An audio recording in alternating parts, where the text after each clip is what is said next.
Baik, kita mulai ke pokok bahasan terakhir mengenai ideal maksimal dan ideal prima. Nah, ini sebenarnya kelanjutan dari pokok bahasan ideal ya. Jadi ideal itu nanti selain dia adalah ideal itu sendiri kan, selain dia adalah ideal sejati dan ideal tidak sejati. Kalau kita lihat apa sih ideal sejati itu? Jadi ideal bisa saja I-nya. Kemarin kan sudah saya berikan semacam membahas ideal gitu ya. Bahwa ada ideal sejati dan ideal tidak sejati. Ketika ideal itu setidaknya minimal dia punya dua ya. Yaitu sama dengan R-nya yang kita sebut sebagai ideal tidak sejati. Kemudian ketika dia tidak sama dengan R-nya. Saat dia tidak sama dengan R, berarti dia bisa saja hanya satu elemen, yaitu 0, yang kita sebut sebagai ideal trivial atau ideal sejati trivial, dan dia tidak sama dengan 0, tidak sama dengan R, yang kita sebut sebagai ideal sejati non-trivial.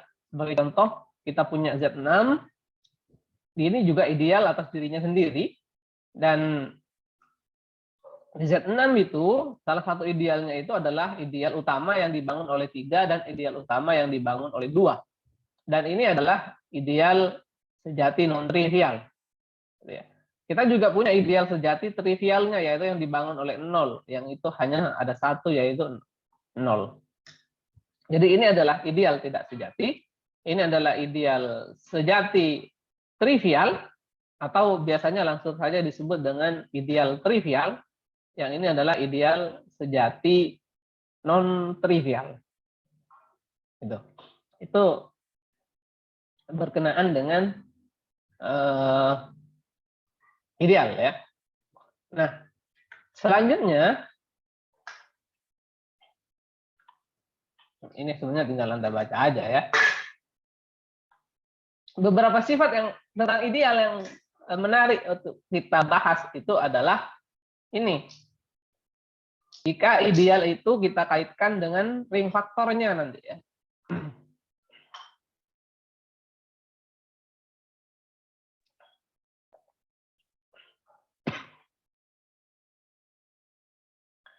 Bagaimana maksudnya?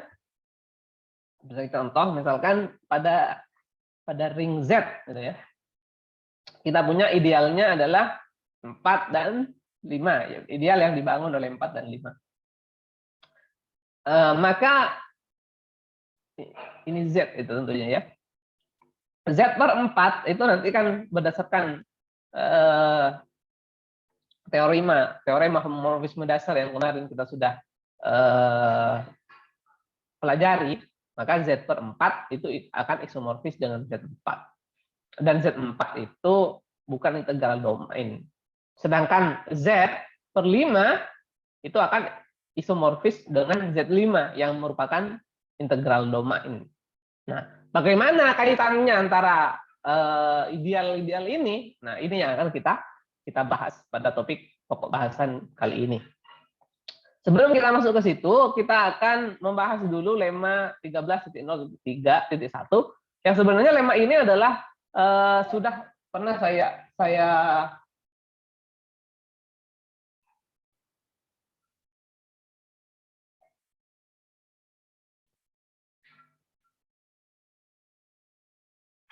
sudah pernah dijadikan tugas kemarin ya pada saat pembahasan ideal. Bagaimana itu bunyinya jika R adalah sebuah ring dengan unity dan I adalah ideal pada R yang memuat minimal satu aja unit.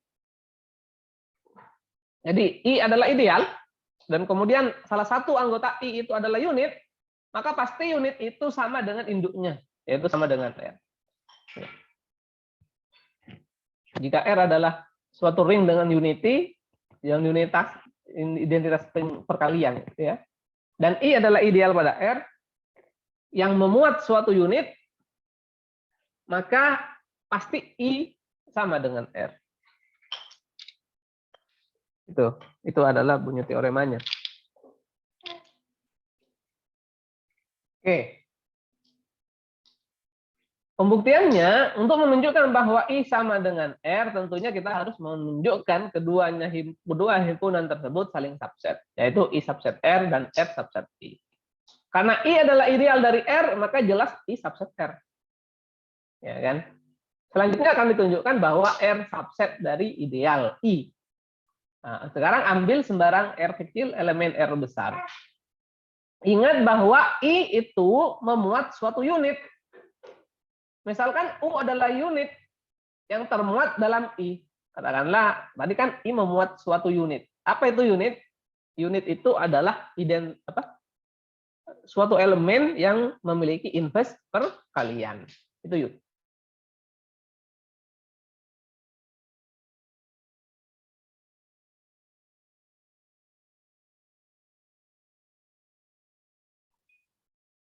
Nah, kalau misalkan U ini adalah elemen dari I, maka di R itu pasti ada inverse satunya gitu ya.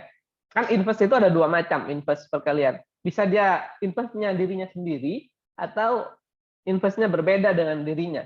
Katakanlah inverse-nya itu ada di R, tidak ada di I. Karena bisa kalau unitnya satu ada di I, tapi kan jika U itu adalah unit, maka inverse-nya U itu bisa saja ada di I, bisa saja ada di R. Kemungkinan terburuknya ambil inverse-nya itu ada di R. Jadi U ada di I, U inverse ada di R. Sedemikian sehingga U inverse sama dengan 1. Kenapa? Karena tadi U unit. Ingat, U itu punyanya I.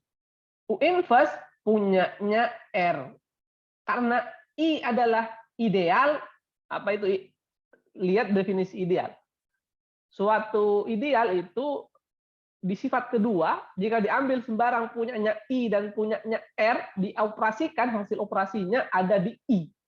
U punyanya I, U aksen punyanya R. Dioperasikan, berarti hasil operasinya ada di I. Dalam hal ini berarti 1 adalah elemen I.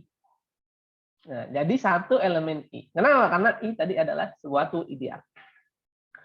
Sehingga untuk setiap R, elemen R besar dan I elemen I besar ini berlaku bahwa R kali 1 sama dengan R. Ya. R kali 1 sama dengan R. 1 kali R. 1 kan punyanya I kan sudah. 1 punyanya I dan R punyanya R besar ya. Kita ambil tadi sembarang R elemen R kan. Untuk diambil sembarang R punyanya R. Dan 1 kita kalikan dengan R. 1 punyanya ideal, R punyanya R besar. Maka berdasarkan sifat ideal, hasil perkaliannya ada di I. Yang berarti R juga ada di I. Tadi saya ambil sembarang R elemen R besar, dan ternyata dia juga ada di I. Apa artinya? Artinya adalah R subset I.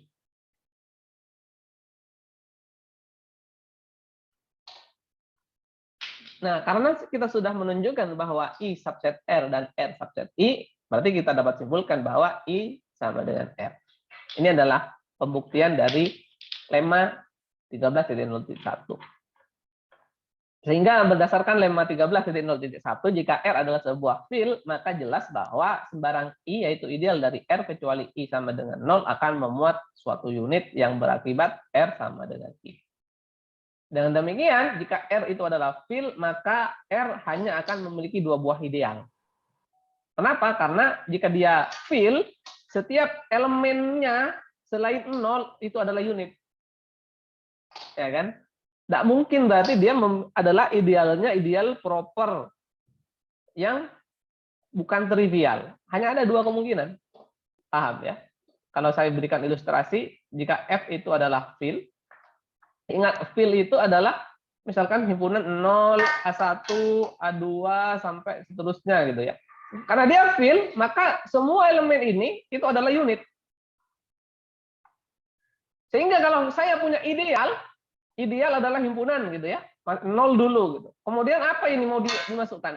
AI misalkan. Ingat, AI ini anggota field dan dia tidak sama dengan 0, yang berarti dia unit. Kalau ini sudah unit, menurut lemma barusan, ini pasti nanti akan sama dengan R. Gitu ya. Tidak, sehingga ideal dari suatu field tidak mungkin memiliki ideal sejati, non trivial. Idealnya ya hanya I-nya adalah 0 gitu, atau I-nya sama dengan R itu sendiri. Sehingga muncullah sebuah akibat 13-1, sebuah field tidak mungkin memiliki ideal proper non trivial. Ini yang saya bilang tadi. Kenapa? Karena setiap elemen non-zero tidak sama dengan 0 adalah suatu unit. Itu. Bisa dipahami ya? Saya kira jelas. Nah, kita baru masuk ke apa sih itu ideal maksimal.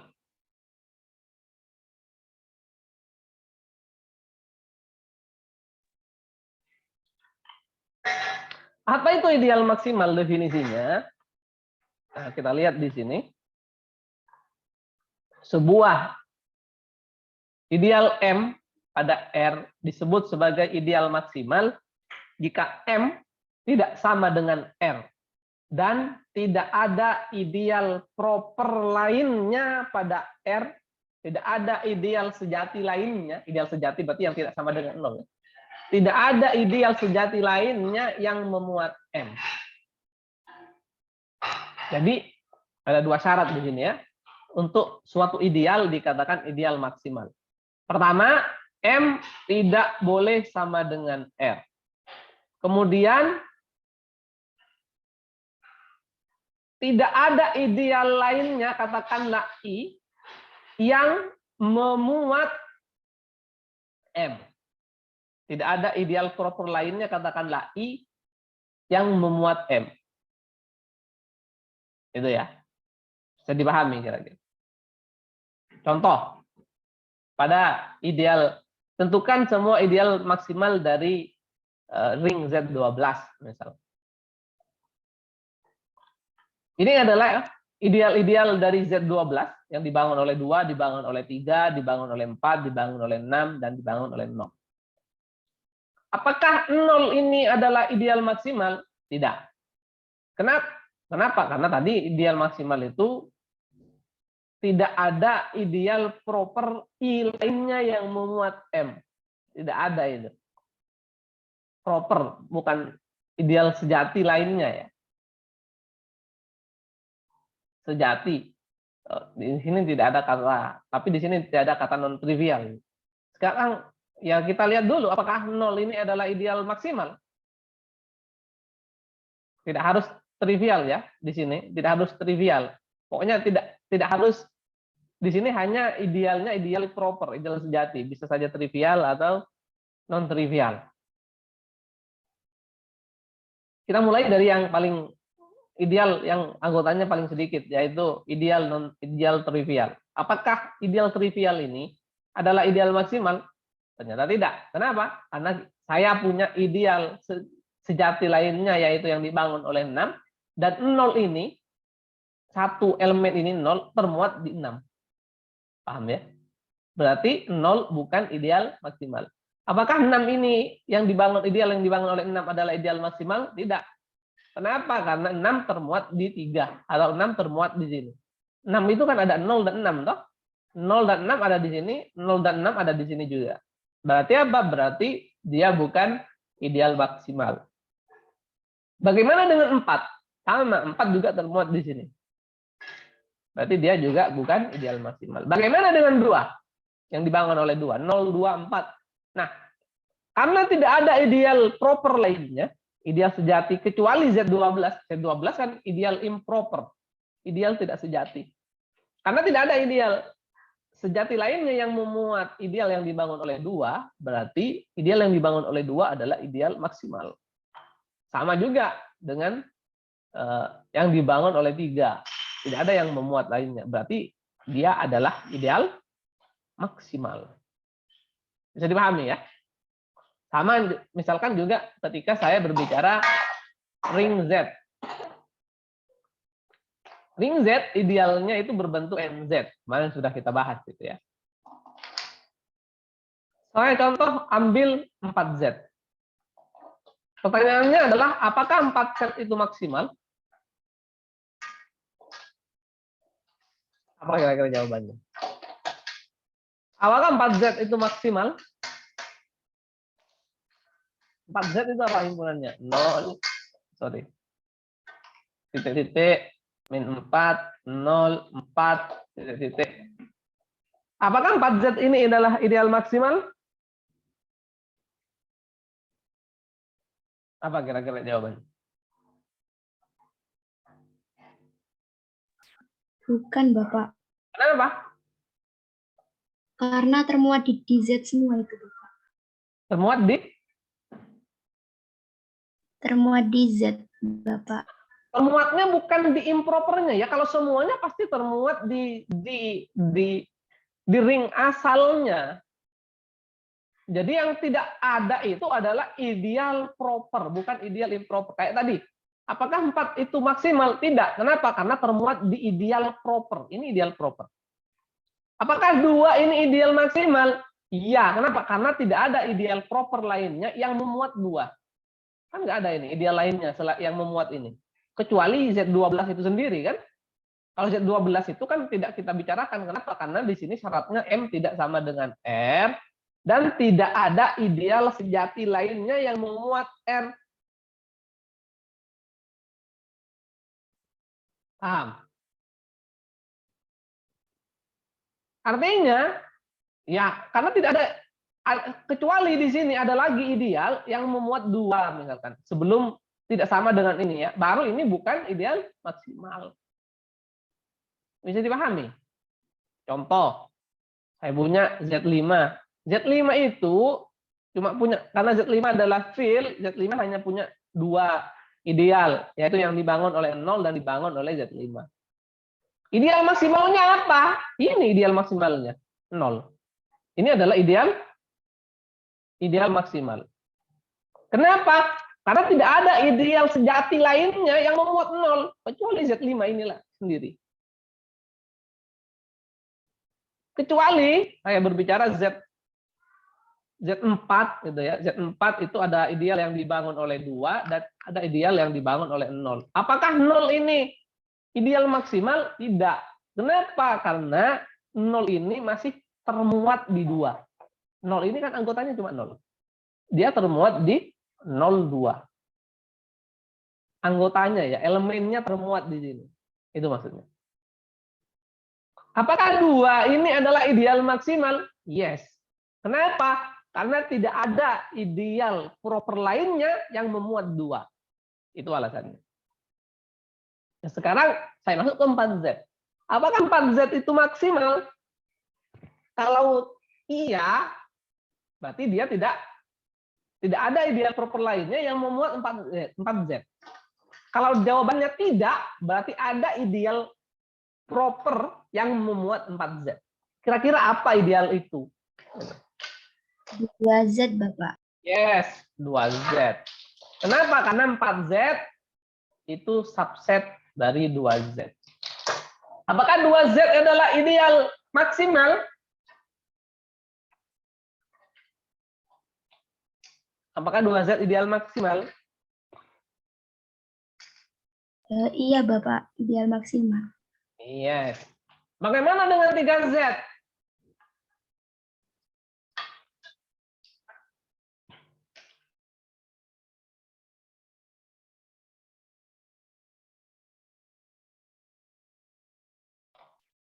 Bagaimana dengan 5Z? Bagaimana dengan 7Z? Bagaimana dengan 8Z? Apakah 8Z maksimal? Tidak, karena termuat di 4Z. Sekarang ternyata kalau prima kayaknya maksimal, maka muncullah teorem contoh 13.12 bahwa jika P adalah bilangan prima, maka pasti PZ adalah ideal maksimal dari Z. Bagaimana menunjukkan ini? Maka kebanyakan untuk tunjukkan dia adalah ideal maksimal gitu ya. Karena tidak ada kayak ideal kemarin ada tesnya gitu ya. tunjukkan bahwa itu ideal, maka dites ada dua syarat di situ. Kalau ideal maksimal tidak ada, karena maksimal definisinya jika dia tidak termuat dalam ideal proper lainnya. Berarti kita buktikan dengan kontradiksi. Bagaimana cara menunjukkannya? Berarti andaikan PZ bukan ideal maksimal dari Z. Selalu kita bermuara dari situ. Kalau dia bukan ideal maksimal, artinya apa? Ada ideal proper lainnya, katakanlah I yang memuat PZ.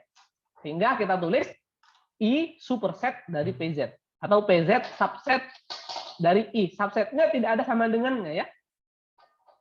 Kenapa? Karena kalau ada sama dengannya, berarti ada kemungkinan PZ sama dengan I. Di sini makanya ditulis I superset PZ itu tidak ada sama dengan di bawahnya. Paham ya? Jadi kalau kita misalkan PZ itu bukan ideal maksimal, berarti ada ideal proper lainnya yang memuat PZ. Katakanlah ideal itu adalah I. Nah, karena PZ itu subset I yang tidak ada sama dengannya di bagian sini, sama aja dengan ketika kita menulis A kurang dari B, artinya A tidak mungkin sama dengan B. Ketika kita menulis A kurang dari sama dengan B, maka ada dua kemungkinan. A benar-benar kurang dari B atau A sama dengan B. Kan begitu ya. Sama juga dengan ini. Karena tidak ada sama dengan, berarti minimal ada satu elemen, katakanlah X, di mana X ini ada di I tapi tidak ada di PZ. Makanya sekarang kita ambil satu elemen X yang ada di I dan tidak ada di PZ. Ingat bahwa P adalah bilangan prima dan P pasti tidak membagi X, ya kan? Karena PZ tadi ya. PZ itu kan yang bisa dibagi hanya P kali N, di mana N elemen Z. Karena X itu adalah elemen I yang tidak ada di PZ, berarti X pasti tidak terbagi oleh P. Artinya apa? FPB dari X dan P itu pasti 1. Dengan demikian, karena FPB-nya 1, ingat, kalau FPB itu dapat ditulis dalam bentuk kombinasi linearnya. Berarti akan ada bilangan A dan B sedemikian hingga AX plus BP sama dengan 1. 1 ini adalah, apa namanya? 1 ini adalah FPB-nya. Kenapa? Karena pasti setiap FPB, katakanlah ini adalah FPB-nya itu adalah D, maka pasti D selalu kita tulis dalam bentuk kombinasi linear AX plus BP. Gitu ya. Ingat, X tadi anggotanya I, ideal, yang tidak ada di PZ. Berarti A punyanya R tadi ya. Maka otomatis ini ada di I. Kenapa? Karena I ideal. Elemen di ideal dioperasikan dengan elemen yang ada di R, anggotanya ideal. Perhatikan juga bahwa P itu punyanya PZ, tapi PZ ini adalah subset dari I. Berarti juga P anggotanya I. P anggotanya I dikalikan dengan B, otomatis dia juga punyanya I. Ya kan? Punyanya I ditambah punyanya I, berarti hasilnya ini adalah punyanya I, elemen dari I. Nah, kalau di sebelah kiri elemennya I, dan dia sama dengan, berarti juga di sebelah kanan harusnya elemen I. Tapi 1 adalah suatu unit. Menurut lema tadi, lema di atas tadi itu, jika ideal memuat suatu unit, berarti idealnya itu sama dengan R-nya. Kesimpulannya I sama dengan R. Padahal tadi kita asumsikan I itu adalah ideal proper lainnya yang memuat PZ. Ya kan? Ideal proper lainnya yang memuat PZ. Tapi ternyata kok ketemunya I sama dengan R. Berarti kan ideal improper dong, bukan ideal proper. Artinya apa? Ini kontradiksi dengan asumsi awal. Ini merupakan ideal proper dari R. Yang berarti pengandaian salah. Pengandaian bahwa PZ bukan ideal maksimal itu salah. Karena salah, berarti harusnya PZ adalah ideal maksimal. Ya, itu pembuktiannya ya. Lumayan. Nanti ketika ada soal semacam ini, bisa saja Anda menunjukkannya menggunakan pembuktian dengan kontradiksi. Walaupun nanti bisa Anda buktikan berdasarkan lemma berikut yang akan kita pelajari gitu ya, akan kita bahas. Tapi tidak semuanya kita bisa mulai dari pembuktian seperti itu. Paham kira-kira ya? Oke. Nah, berdasarkan contoh di atas, PZ itu adalah ideal maksimal dari Z. Menurut teorema dasar homomorfisme, Z per PZ pasti akan isomorfis dengan ZP. Dan ZP itu pasti adalah suatu field. Nah, tentunya akhirnya ilustrasi ini membawa kita kepada lemma 13.1.1 yang berbunyi, misalkan bahwa R adalah ring dan J adalah himpunan yang didefinisikan. Sebelum membahas itu, kita masuk ke lemma ini dulu ya. Kenapa? Karena ini akan kita pakai untuk membuktikan teorema berikutnya. Misalkan bahwa R adalah ring dan J adalah himpunan yang didefinisikan oleh J sama dengan M plus AR, di mana M plus AR itu adalah M kecil plus AR kecil, gitu ya. Di mana M elemen M besar, R kecil elemen R besar. M ini tadi adalah ideal maksimal ya. Di sini saya tidak tulis. M adalah ideal maksimal. Yang jelas M adalah ideal maksimal. Jadi M adalah ideal maksimal, kemudian J adalah suatu himpunan. Dan ternyata J ini adalah ideal juga. J adalah ideal dari R. Nanti dilihat pembuktiannya ya.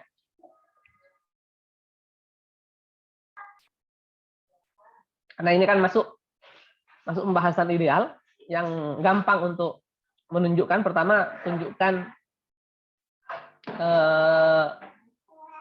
X plus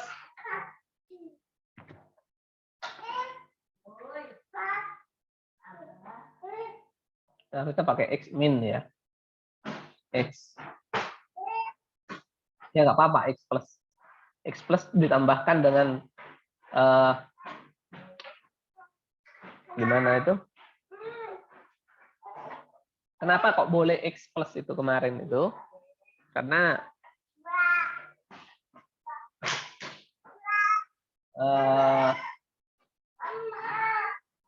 ini harusnya kan ini. Kalau saya tuliskan, ya oke lah. Nanti mungkin saya ini kan ya.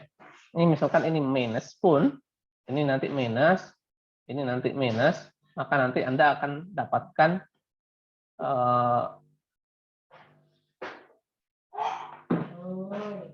R itu kan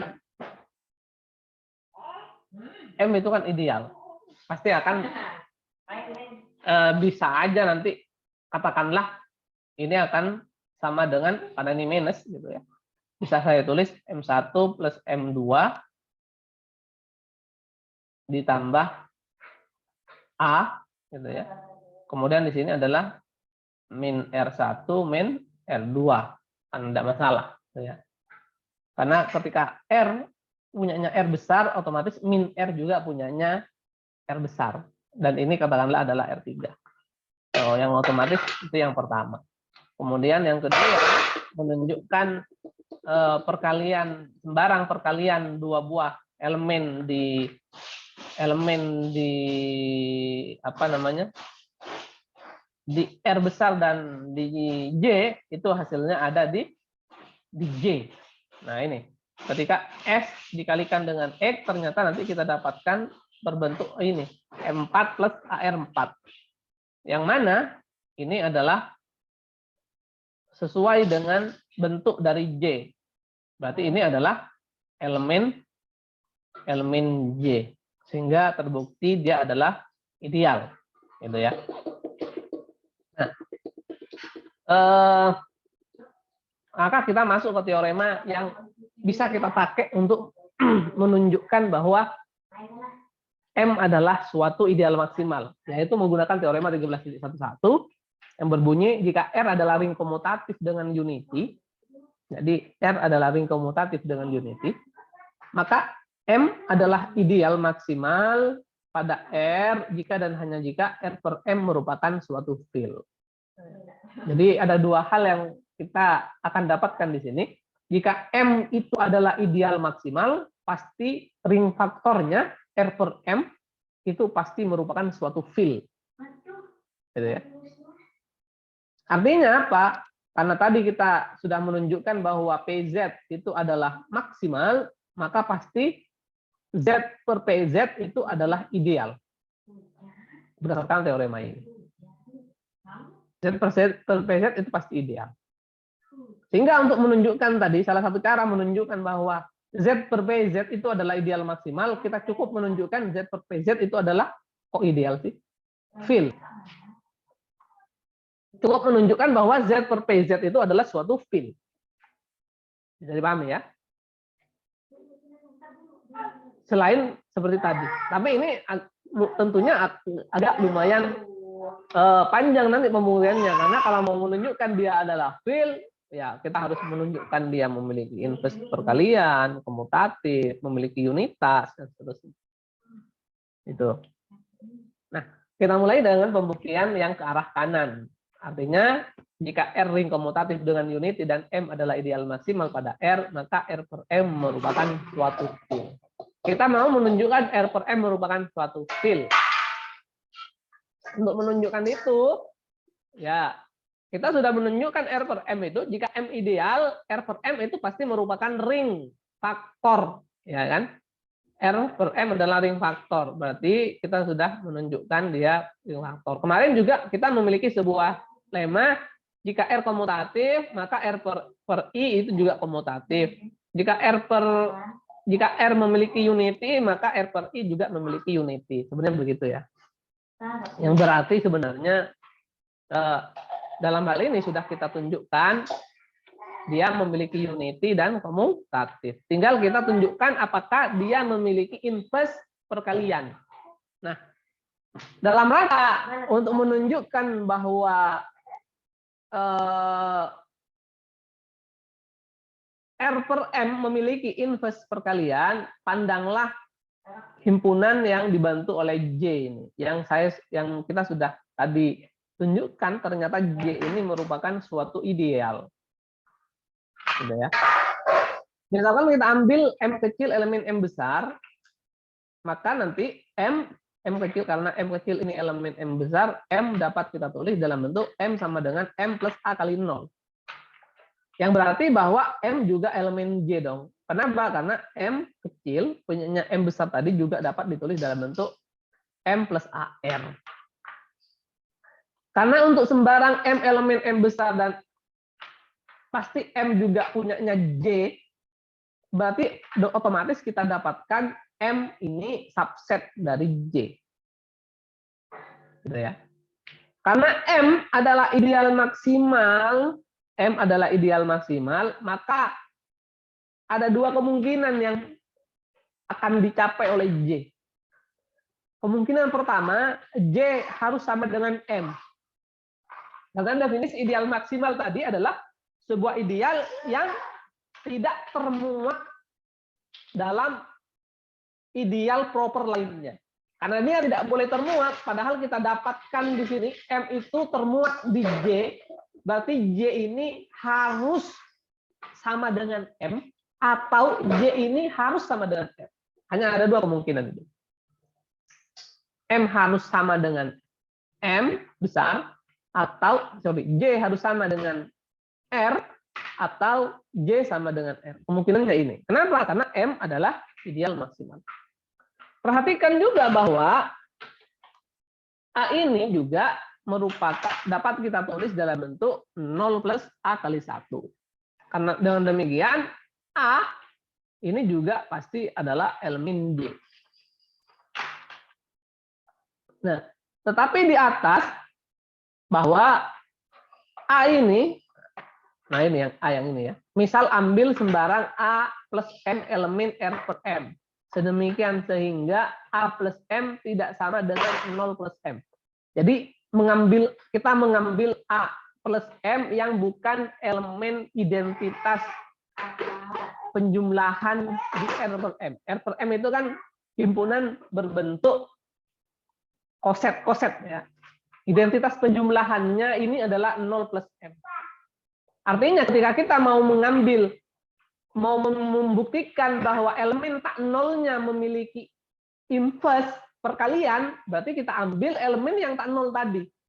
Nah, elemen yang tak nol yang kita ambil itu adalah A plus M, di mana A plus M itu tidak sama dengan 0 plus M.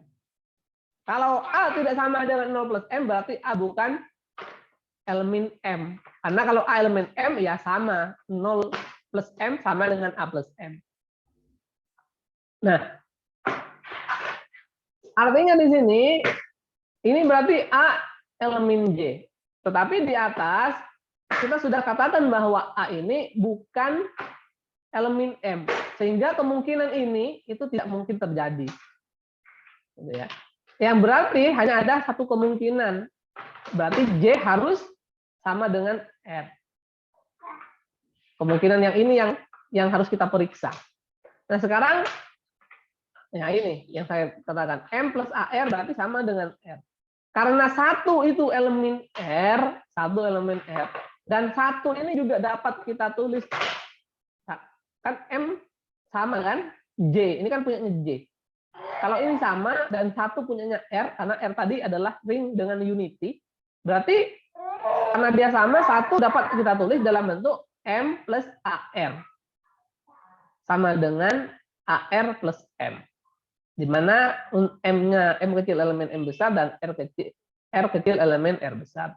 Nah, selanjutnya dengan demikian, akhirnya dengan demikian kita akan punya ini.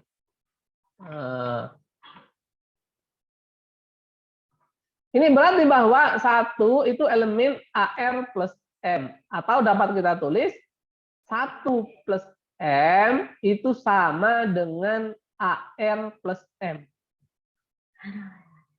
Ya kan? 1. Kenapa? Karena 1 tadi dapat ditulis dalam bentuk M plus AR. Ya kan? Berarti kan ini adalah elemen dari suatu koset AR plus M. Ya kan? Karena ada M. Artinya kalau misalkan saya punya koset A plus M, maka artinya A ini dapat kita tulis dalam bentuk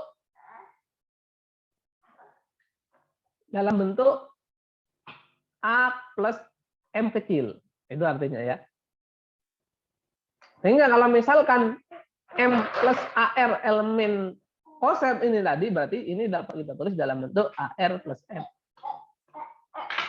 AR plus M itu sendiri adalah perkalian dari AM, A plus M plus R plus M. Nah, ternyata kita punya di sini A plus M, yang kita ambil sembarang tadi itu, dikalikan dengan R plus M dengan 1 plus M. 1 plus M ini adalah identitas perkalian. Nah, artinya A plus M memiliki inverse perkalian, yaitu R plus M. Jadi ternyata sembarang elemen yang bukan unit tadi, dia juga memiliki sebuah inverse perkalian. Sehingga terbukti bahwa R per M merupakan suatu field. Nah, sekarang membuktikan ke sebelah kiri, jika R ring komutatif dengan unity dan R per M merupakan suatu field, maka M pasti adalah ideal maksimal. Nah, ini pembuktiannya hampir sama dengan pembuktian yang PZ tadi. Yaitu andaikan M bukan ideal maksimal. Andaikan M bukan ideal maksimal, berarti nanti pasti akan ada ideal proper lainnya, katakanlah J, sedemikian sehingga J tidak sama dengan R dan J memuat M. Karena J memuat M, ini berarti J tidak sama dengan M. Ingat bahwa J tadi adalah superset. Supersetnya M, superset M. maka berarti akan ada X elemen Y selain N yang saya bilang tadi ya. Di mana X itu elemen Y, X bukan elemen N. Sedemikian sehingga karena X bukan elemen M, berarti pasti X plus M tidak sama dengan 0 plus M. Karena R per M adalah field, maka ada Y plus M elemen R per M, sedemikian hingga kalau kita kalikan dengan X plus M, hasilnya adalah identitas perkalian. Ya kan? Kenapa? Karena tadi X plus M tidak sama dengan identitas penjumlahan 0 plus M. X plus M tidak sama dengan identitas penjumlahan karena dia bukan elemen 0 dan R per M adalah field, berarti pasti dia punya inverse perkalian. Katakanlah inverse perkaliannya adalah Y plus M. Sedemikian sehingga kalau kita kalikan hasilnya adalah 1. Berarti dalam hal ini XY plus M sama dengan 1 plus M. Yang berarti XY itu elemen 1 plus M. Kalau XY elemen 1 plus M, berarti XY dapat ditulis dalam bentuk XY sama dengan 1 plus M1. Nah, karena ini ya. Atau kita bisa tuliskan XY min 1 sama dengan M untuk suatu M1 untuk suatu M1 elemen M. Jadi ternyata di sini ternyata M1 sama dengan XY min 1. Berarti XY min 1 elemen M. Karena bisa ditulis dalam bentuk XY min 1 sama dengan M1. Karena XY min 1 elemen M dan M ini subset J, otomatis XY min 1 juga elemen dari J. Gitu ya. Perhatikan bahwa 1 ini dapat kita tuliskan dalam bentuk XY min 1. Ini menjadi 0 dan ini menjadi plus 1. Diketahui bahwa XY min 1 elemen J. Dan karena yang ini kan pasti elemen Y berdasarkan ini. Kemudian karena J ideal, karena J itu ideal, dan kita tadi ambil X punyanya J, berarti ini juga elemen J. Ini elemen J, ini elemen J, dikurangi elemen J. Yang berarti 1 juga merupakan elemen J. Ingat, 1 unit artinya J sama dengan L. Dan ini kontradiksi dengan asumsi J merupakan ideal proper. Hampir sama dengan tadi. Jadi pembuktiannya hampir selalu seperti itu untuk menunjukkan suatu ideal merupakan ideal maksimal. Karena terjadi kontradiksi, maka kesimpulannya M adalah sebuah ideal maksimal. Bisa dipahami kira-kira ya? Ya. Selanjutnya, misalkan R adalah ring komutatif dengan unity, maka R adalah field jika dan hanya jika R tidak memiliki ideal sejati non-trivial. Nah, tadi ini otomatis dari akibat yang di atas tadi ya. Yang akibat yang di atas bahwa jika itu field itu pasti tidak memiliki, field idealnya hanya ada 2, ideal improper dan ideal trivial. Kalau suatu ring itu tidak memiliki ideal sejati non trivial, pasti ring itu adalah field, gitu ya. Sama aja dengan ini. Ini sama aja dengan mengganti R itu adalah field. Enggak, tidak perlu kita buktikan yang akibat 13,1. Sebagai contoh, misalkan pada Z6 dengan idealnya 3, karena 3 adalah ideal maksimal dari Z6, maka berdasarkan teorema di atas, Z6 per 3 itu pasti field. Dan sebenarnya Z6 plus 3 ini akan isomorfis dengan Z3, di mana Z3 itu adalah suatu field. Gitu ya. Nah, sampai di sini berarti pembahasan tentang ideal maksimal itu sudah selesai. Ada pertanyaan sebelum saya lanjutkan ke ideal prima?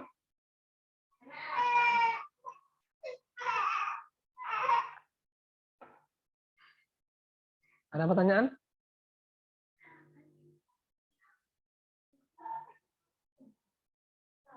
Nggak ada ya? Baik. Saya lanjutkan ke ideal prima. Apakah definisi dari ideal prima? Suatu ideal P yang tidak sama dengan R, berarti kita berbicara ideal sejati. Tadi M maksimal itu juga ideal sejati ya. Jadi yang dibicarakan ini adalah ideal sejati yang tidak sama, adalah ideal sejati, berarti dia tidak sama dengan induknya, adalah R-nya. Gitu ya. Suatu ideal P yang tidak sama dengan R ini kita sebut sebagai ideal pada suatu ring komutatif R, itu kita sebut sebagai ideal prima jika AB itu punyanya P akan berimplikasi A itu ada di P atau B ada di P. Jika AB itu ada di P, maka pasti A ada di P atau B ada di P. Contoh ya, pada ring Z12 seperti yang kita bahas tadi. Sekarang apakah 0 ini adalah ideal prima? Nanti tadi untuk mengeceknya, jika AB elemen P, pasti A punyanya B atau B punyanya P. Contoh misalnya, 0 kali 0 elemen P, berarti 0 elemen P atau 0 elemen P. Jelas ya, karena 0 elemen P. Cuma, apakah demikian? Bagaimana dengan 4 kali 3? 4 dikali 3 itu juga 0. Itu pasti elemen P juga kan? Elemen 0. Elemen 0. 4 kali 3 elemen 0. Karena 4 kali 3 12 dalam 12 0. Tetapi 4 bukan elemen 0 dan 4 3 bukan elemen 0. Artinya ini bukan ideal prima. Bisa dipahami ya? Nah sekarang bagaimanakah dengan 6? Apakah 6 ideal prima?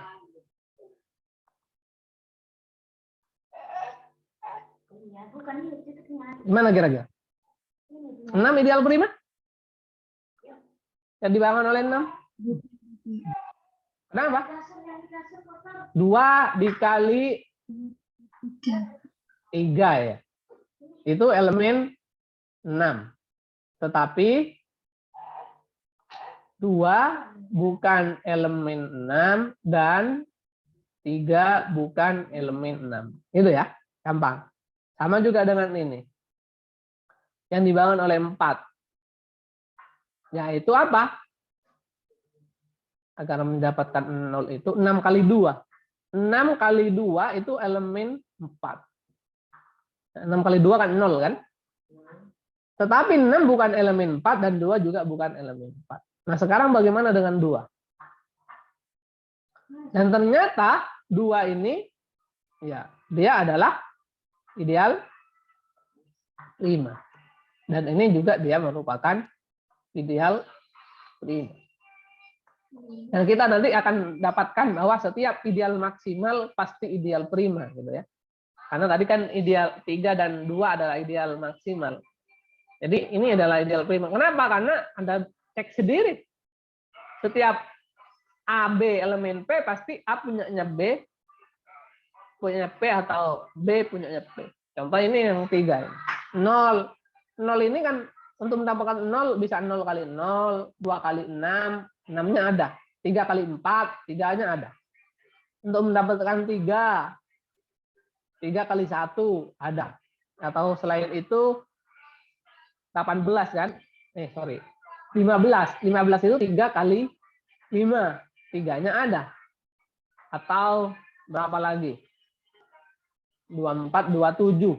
Untuk mendapatkan 27, 9 kali 3. Ada di sini dua-duanya dan seterusnya. Anda bisa cek ini. Jadi, apa ideal primanya?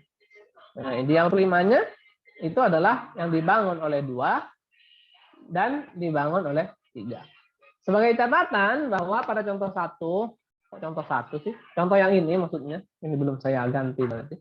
Kalau kita lihat bahwa 0 akan menjadi ideal prima jika R integral domain. Baru kalau dia adalah integral domain, dia akan ideal prima. Contoh kayak tadi itu ya. Misalkan Z5, kemudian ini 0. Apakah ini adalah ideal prima? Iya, Kenapa? Karena untuk mendapatkan 0 itu hanya 0 kali 0 kan? Nggak ada yang lain. Atau 0 kali A. 0 pasti akan selalu ada di sini. Udah. Nah, enggak. Seperti yang dibilang ini di catatan bahwa 0 itu akan menjadi ideal prima jika R adalah integral domain. Kalau tidak, maka tidak mungkin dia 0 merupakan ideal prima. Perhatikan juga bahwa ternyata 2 dan 3 merupakan ideal prima dari Z12. Yang berarti Z12 subset isomorfis dengan Z2 dan Z12 per 3 isomorfis dengan Z3. Yang merupakan kedua-duanya merupakan integral domain. Sehingga dengan ini kita bisa menggunakan teorema 13.1 yang hampir mirip dengan yang di atas sebelumnya kita bahas, yaitu jika R adalah ring komutatif dengan unity dan P tidak sama dengan R, merupakan sebuah ideal pada R, maka R per P merupakan integral domain jika dan hanya jika P adalah ideal prima pada R. Nah, yang tadi akhirnya dari sini kalau P adalah ideal prima, otomatis R per P-nya adalah integral domain. Nah, bedanya dengan yang tadi, R per P adalah field ya. Nah, R per P kalau dia prima tidak sampai field, dia hanya sampai pada integral domain. Paham ya? Tuh. Tidak sampai pada field. Dia hanya sampainya pada integral domain. Nanti kita bahas contohnya. Bagaimana pembuktiannya? Kita mulai dari yang sebelah kanan, yaitu jika diketahui R ring komutatif dengan unity, P adalah ideal prima pada R dan R per P merupakan suatu integral domain, maka P adalah ideal prima. Misalkan R per P merupakan integral domain, selanjutnya ambil elemen XY elemen P yang memenuhi XY elemen P. Kita nanti akan menunjukkan X elemen P atau Y elemen P. Kan gitu kan, untuk menunjukkan P ideal prima. Nah, karena kita ambil suatu elemen XY elemen P yang memenuhi XY elemen P, berarti XY plus P akan sama dengan 0 plus P. Kenapa? P ini kan adalah di R per P, P ini adalah suatu identitas penjumlahan. Ya. Di R per P itu identitas penjumlahannya adalah P1 plus P. P1 elemen P ya. Untuk setiap P1 elemen P, termasuk 0 plus P. Kalau XY elemen P, berarti otomatis XY plus P sama dengan 0 plus P. Ya kan? Di mana XY plus P itu sebenarnya adalah hasil dari penjabaran X plus P kali Y plus P. Selanjutnya ingat bahwa R per P tadi adalah integral domain. Kalau R per P adalah integral domain dan dia diperoleh oleh X plus P kali Y plus P, maka hanya ada dua kemungkinan. X plus P itu sama dengan 0 plus P atau Y plus P sama dengan 0 plus P. Nah, jika X plus P itu sama dengan 0 plus P, artinya X elemen P. Ya kan? Sesuai dengan teorema di apa itu? Di Coset ya. A elemen CH jika dan hanya jika A plus CH sama dengan A plus H sama dengan C plus H. Ya kan? Jika ini sama, maka A itu elemen CH atau C elemen AH. Sama aja ya. Otomatis jika X plus P sama dengan 0 plus P, maka nanti X itu elemen P. Kita akan dapatkan X elemen P dan atau, ini kan atau ya, atau Y elemen P. Berarti kita sudah dapatkan jika X Y elemen P, kita dapatkan X elemen P atau Y elemen P. Nah, dengan demikian berarti P adalah prima. Selanjutnya kita akan tunjukkan apakah jika P itu ideal prima, apakah R dan R per P juga merupakan integral domain. Nah, ingat bahwa jika P adalah ideal prima, R per P itu pasti adalah ring faktor yang komutatif dengan unity.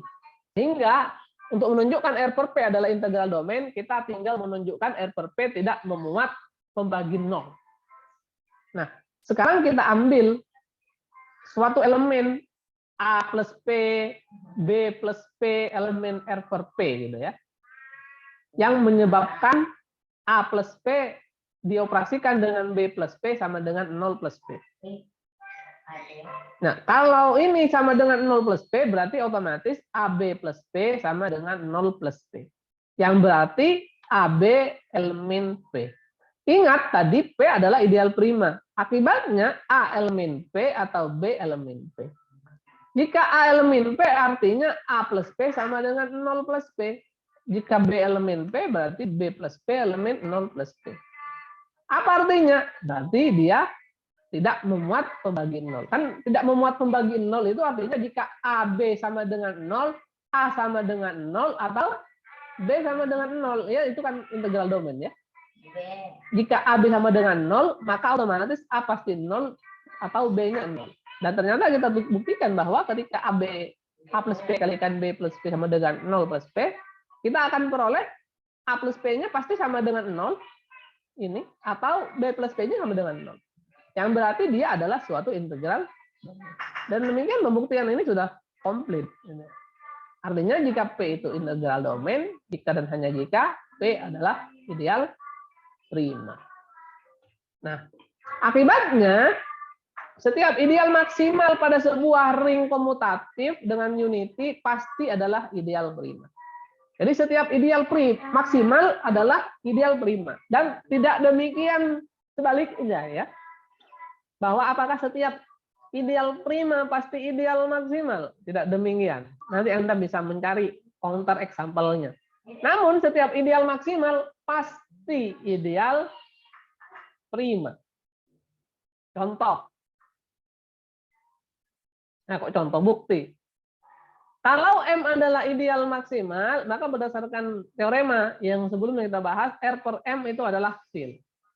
Setiap field pasti adalah integral domain, berarti R per M merupakan integral domain. Kalau R per M integral domain, berarti berdasarkan teorema yang barusan kita bahas, M adalah ideal prima. Makanya setiap ideal maksimal pasti ideal prima. Tapi tidak berlaku kebalikannya. Ini adalah contoh yang hampir sama dengan tadi. Nah, sebelum kita membahas teorema lanjutannya, kita akan membahas tentang contoh berikut ini. Tunjukkan bahwa ideal yang dibangun oleh X kuadrat plus 1 itu adalah ideal maksimal di Rx.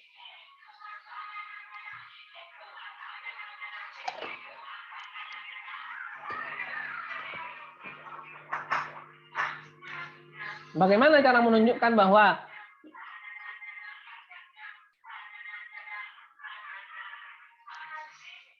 kalau pembahasan tentang ideal prima sudah selesai ya. Ini kita pembahasan lanjutannya. Sifat-sifat pada ideal prima dan ideal maksimal. Tunjukkan bahwa ideal yang dibangun oleh fungsi X kuadrat plus 1, fungsi polinom X kuadrat plus 1 dalam Rx itu adalah ideal maksimal. Nah, sama pembuktiannya kita menggunakan kontradiksi. Andaikan bahwa X kuadrat plus 1 bukan ideal maksimal dari Rx. Artinya ada ideal proper lainnya, katakanlah I di Rx yang memuat X kuadrat plus 1. Tidak ada sama dengannya ya. Nah, sekarang ambil polinom yang ada di I tapi tidak ada di X kuadrat plus 1. Maka berdasarkan algoritma pembagian Euclid, Fx dapat ditulis dengan Fx sama dengan Ix dikali X kuadrat plus 1 plus Rx. Ya, begitu. Nah, selanjutnya,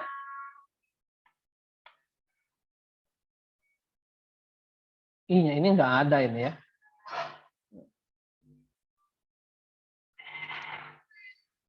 Ini nanti kalau saya upload, Anda coret-coret sendiri. Ini I-nya nggak ada.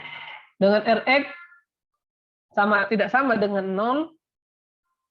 Kenapa Rx tidak sama dengan 0? Karena kalau Rx sama dengan 0, tadi kan Fx sama dengan Qx kalikan X kuadrat plus 1 plus Rx.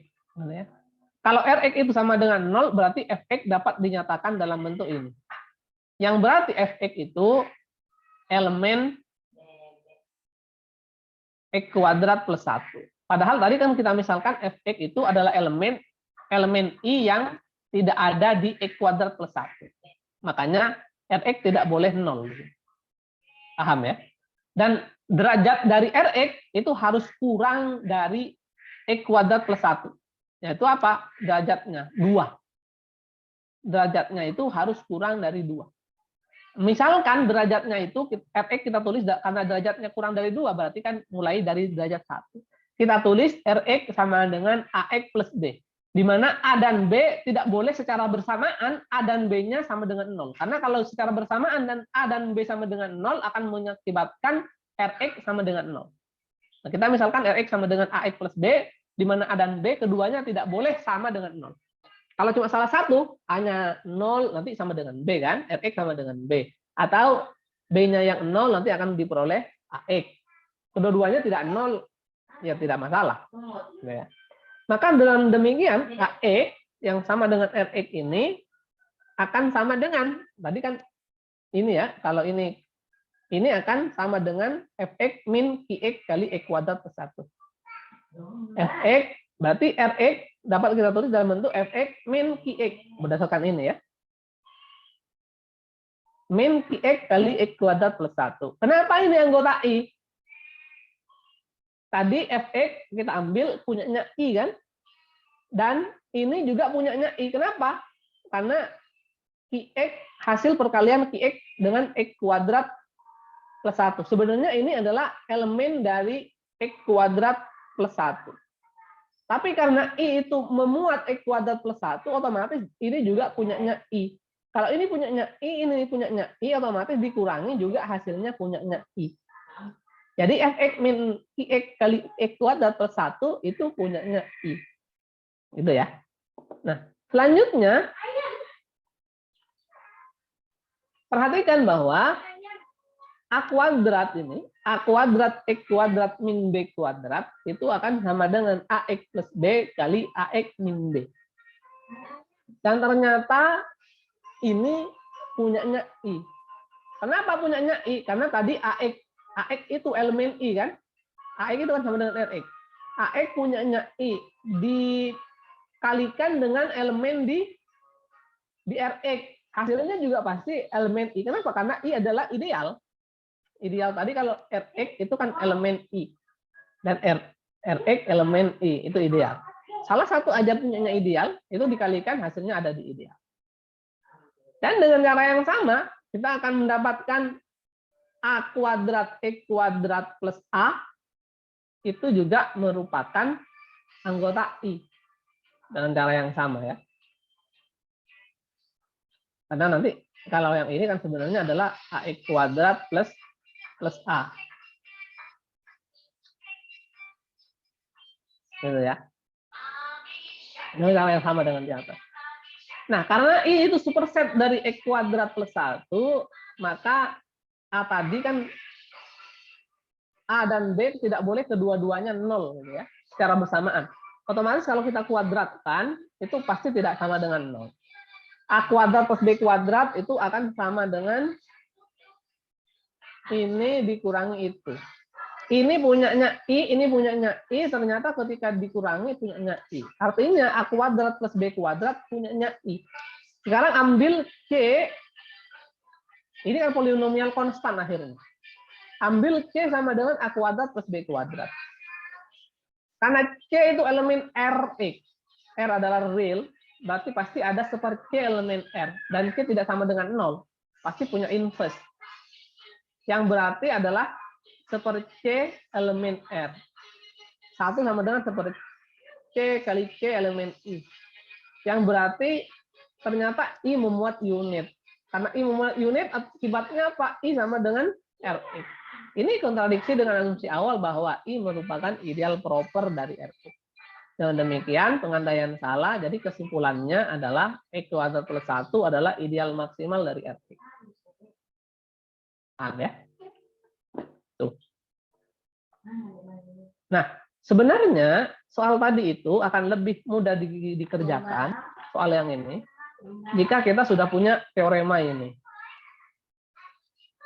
Nah, ini tadi sebagai pengantar saja, bahwa untuk menunjukkan suatu ideal maksimal di ring polinomial, kita hanya tinggal menunjukkan generator tadi itu adalah polinomial yang tidak tereduksi. Hingga masuk ke teorema 13.2.1,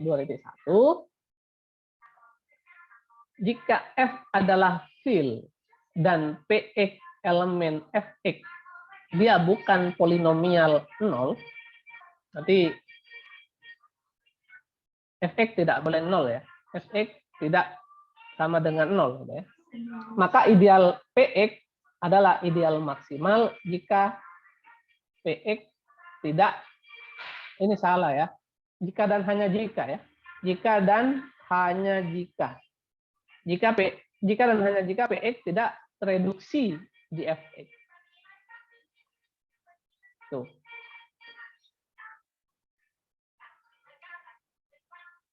Mungkin oke. Sekarang sudah berubah jadi jika dan hanya jika. Yaitu Px itu ideal maksimal jika dan hanya jika Px tidak tereduksi. Nah, kita buktikan dulu. Pertama yang ke sebelah kanan, nah itu jika Px adalah ideal maksimal, pasti Px tidak tereduksi di Fx. Nah, sekarang misalkan bahwa Px adalah ideal maksimal di Fx. Jelas Px tidak boleh sama dengan Fx. Kenapa? Ideal maksimal itu adalah ideal non proper atau improper. Otomatis tidak sama dengan induknya. Px gitu ya. Jadi otomatis Px tidak sama dengan Fx induknya. Karena dia tidak sama dengan Fx, otomatis dia Px tidak boleh memuat unit. Tidak boleh memuat unit. Kalau dia tidak boleh memuat unit, otomatis Px tidak mungkin elemen F. Paham ya? Px tidak mungkin elemen F. F itu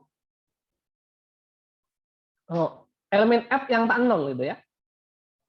Artinya di sini bukan ya, 0 pasti elemen sama dengan, artinya ini adalah kita mau menyatakan bahwa ya, mungkin harus diperjelas bahwa di sini Px itu tidak sama dengan elemen tak nol di F. Karena kita menghindari unit. Px itu bukan unit. Karena di Fx unitnya itu adalah unit di F. Kalau Px itu adalah unit, nanti otomatis Px akan sama dengan Fx. Gitu ya, maksudnya. Andaikan bahwa ini juga salah sih sebenarnya. Oh benar. Px bukan elemen F. Karena tadi Px kan juga bukan polinom 0 kan? Artinya di sini Px tadi tidak sama dengan 0. Kalau Px tidak sama dengan 0, elemen tak nolnya juga pasti tidak mungkin elemen F tadi. Px sudah tidak sama dengan 0 dan Px tidak boleh sama dengan elemen tak nol di Fx. Elemen tak nolnya itu kan F gitu ya. Kenapa tidak boleh sama? Karena kalau tidak boleh elemen F, karena kalau dia elemen F berarti dia unit. Kalau dia unit berarti Px ini akan sama dengan di bagian sini ini, bukan tidak sama dengan. Itu. Nah, selanjutnya karena kita mau menunjukkan bahwa Px itu tidak tereduksi, kita andaikan Px tereduksi. Andaikan Px tereduksi. Kalau Px tereduksi berarti Px dapat ditulis dalam bentuk katakanlah Fx kali Gx dengan derajat Fx dan Gx harus kurang dari Px. Nah, ingat bahwa Px adalah ideal maksimal. Oleh karenanya dia juga ideal prima. Ya kan? Dia ideal maksimal, dia juga ideal prima. Sehingga Fx kali Gx, karena tadi Px ditulis dalam bentuk Fx kali Gx, berarti Fx kali Gx itu untuk elemen Px akan mengakibatkan Fx itu elemen Px atau Gx elemen Px. Artinya karena Fx elemen Px berarti Fx atau Gx kedua-duanya mempunyai Px sebagai faktor, ya kan? Karena kan Fx elemen Px nih, berarti Fx kalau Fx itu elemen dari Px, Px itu kan generator ya. Artinya semua elemen yang merupakan anggotanya itu merupakan hasil perkalian dari Px. Berarti apa? Berarti Fx itu dapat kita tulis dalam bentuk Px kali katakanlah Qx. Artinya apa? Artinya adalah Fx itu merupakan faktor dari P. Ya kan? Faktor. Px atau Gx mempunyai Px sebagai faktor. Paham ya? Kayak misalkan saya menulis 4 sama dengan 2 kali 2. Ya, salah satu faktornya kan ini. Faktor. Padahal derajat dari Fx dan Gx harus kurang dari Px. Nah, ternyata di sini di atas Fx ternyata mempunyai faktor Px. Nah, ini yang terjadi kontradiksi. Nah, karena terjadi kontradiksi, pengandaian salah. Sehingga Px harus merupakan unsur yang tidak tereduksi. Pembuktian ke sebelah kanan yang ke sebelah kiri yang ini sangat powerful menunjukkan suatu ideal adalah ideal maksimal, yaitu jika Px tidak tereduksi di Fx, maka ideal Px adalah ideal maksimal. Misalkan bahwa Px tidak tereduksi di Fx, akan ditunjukkan Px merupakan ideal maksimal. Nah, sama mengandaikan bahwa Px bukan merupakan ideal maksimal dengan kontradiksi. Kalau Px bukan ideal maksimal, maka ada ideal proper lainnya dari X, dari Rx, katakanlah Gx gitu ya. Katakanlah idealnya itu adalah ideal Gx yang memuat Gx memuat Px. Gitu ya. Nah, dengan demikian karena Gx memuat Px, artinya semua elemen di Px ada di Gx. Berarti Px dapat ditulis dalam bentuk Px sama dengan Gx kali Qx. Karena ternyata tadi Px itu adalah salah satu generatornya dari Gx. Dibangun oleh Gx, anggotanya Px. Maka Px dapat ditulis dalam bentuk Gx kali Qx. Gara-gara ini ya. Ini generatornya Gx. Kemudian untuk suatu Qx elemen Fx. Tetapi Px itu tidak tereduksi. Karena Px tidak tereduksi di Fx, maka Gx atau Qx harus berderajat 0. Karena tidak tereduksi ya. Karena Px tadi kan kalau dia tidak tereduksi, kan tidak bisa dinyatakan dalam bentuk Gx kali Qx, di mana derajatnya kurang dari Px. Maka karena Px tidak tereduksi, salah satu cara Gx atau Gx dua-dua salah satunya harus merupakan suatu polinom berderajat 0 atau polinomial konstan gitu ya. Sekarang katakanlah Gx yang berderajat 0. Karena Gx berderajat 0, maka Gx elemen F. Ya kan? Kalau Gx elemen F akan mengakibatkan Gf sama dengan F, yang ini tidak mungkin terjadi. Sebaliknya jika Qx yang berderajat 0, katakanlah Qx sama dengan C elemen F, maka Gx dapat ditulis dalam bentuk Gx sama dengan seperC Px. Karena dari ini tadi Px sama dengan Gx kali C kan, karena kita ambil Qx-nya sebagai C.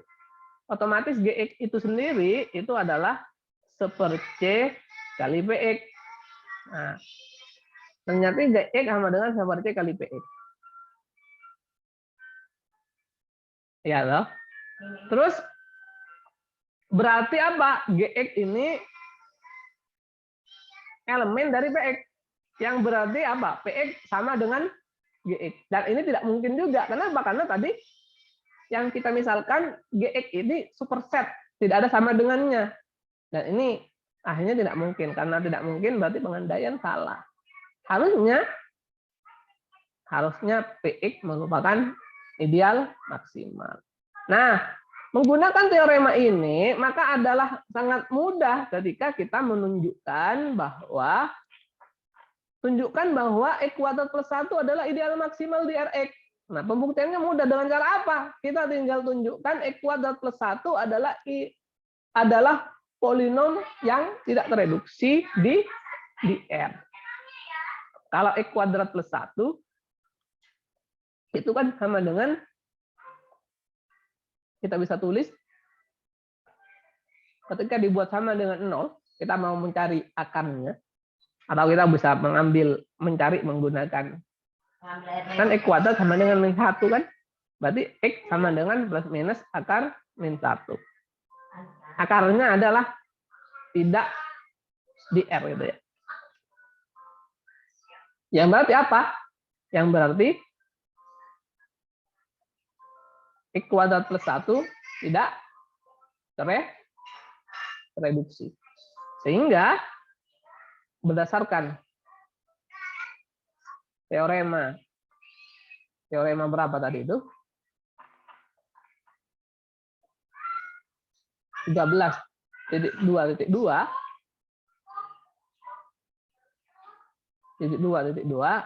maka X kuadrat plus 1 adalah ideal maksimal. Paham ya? Paham kira-kira?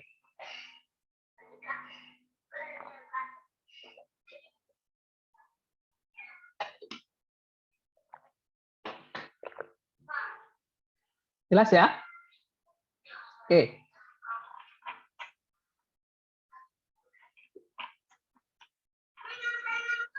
Contoh berikutnya, tunjukkan bahwa X kuadrat plus 1 bukan ideal prima. Ini salah satu contoh tadi bahwa tidak setiap ideal prima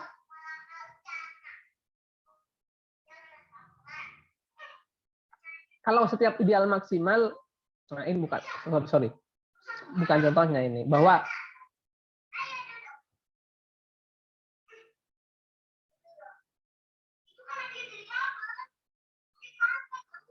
tunjukkan bahwa, tapi ini tadi kan di Z, di R ya. Sekarang di Z2. Tunjukkan bahwa X kuadrat plus 1 ini bukan ideal prima. Tentunya ini juga bukan ideal maksimal. Kenapa? Karena dia tereduksi. Kalau kita masukkan Z2, untuk melihat kalau ini pangkat 2, tinggal masukkan F1. F1 kan sama dengan 1 kuadrat plus 1 sama dengan 0. Kan? Artinya apa? Artinya X kuadrat plus 1 tereduksi. Kalau dia tereduksi berarti X kuadrat plus 1 bukan ideal maksimal. Dan dia juga ternyata bukan ideal prima di Z2X ya. Di Z2X. Nah, kenapa dia bukan ideal prima? Karena saya punya X plus 1 kuadrat. Ini kan pasti elemen X kuadrat plus 1. Kenapa? Karena X plus 1 kuadrat itu sama aja dengan X kuadrat plus 1. Yang merupakan perkalian X kuadrat plus 1 dikali dengan 1. Makanya anggota ini. Dan ini kan sama dengan perkalian dengan X plus 1 kali X plus 1. Tapi X plus 1 ini, X plus 1 bukan anggota X kuadrat plus 1. Karena tadi kalau kita mau menunjukkan dia prima, AB elemen P, maka A elemen P atau B elemen P. Ternyata kita punya X plus 1 kali X plus 1 elemen X kuadrat plus 1. Tapi X plus 1 bukan elemen X kuadrat plus 1. Kenapa kok bukan? Karena kita tidak bisa menulis X plus 1 dalam bentuk perkalian dari X kuadrat plus 1. Kali apa? Ini kali apa sama dengan ini? Kan nggak mungkin. Kenapa nggak mungkin? Ini derajatnya derajat 2. Derajat 2 dikali berapa sama dengan derajat 1? Nggak mungkin kan? Makanya dia bukan ideal prima. Tuh. Terakhir, misalkan bahwa Px adalah polinomial tidak tereduksi di Fx,